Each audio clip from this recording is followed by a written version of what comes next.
எல்லார் லைஃப்லயும் கண்டிப்பா இந்த மாதிரி நடந்திருக்குங்க. அத சொல்றதுக்கு முன்னாடி, நாங்க எங்க கிளம்பிட்டோம் அப்படின்னு பார்த்தீங்கன்னா, டெல்லில வெளியில போலாம் அப்படின்னு சொல்லிட்டு, எங்கேயும் ஞாயித்துக்கிழமை வெளில போகல இல்லையா? ஸோ கொஞ்சம் ரவுண்டிங்காவது அடிச்சுட்டு வரலான்ட்டு.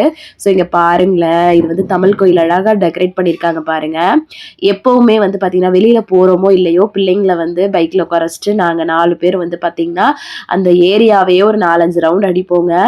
நல்லா ஜாலியா பேசிட்டு, வேடிக்கை பார்த்துட்டு, அப்போ ஹஸ்பண்ட் வந்து பிறந்தது, வளர்ந்தது எல்லாத்தையும் ஒவ்வொரு தடவையும் போகும்போதெல்லாம் சொல்லிட்டு வருவாங்க. இந்த வீட்ல தான் நாங்க இருந்தோம். இந்த வீட்ல தான் நான் பிறந்தேன்.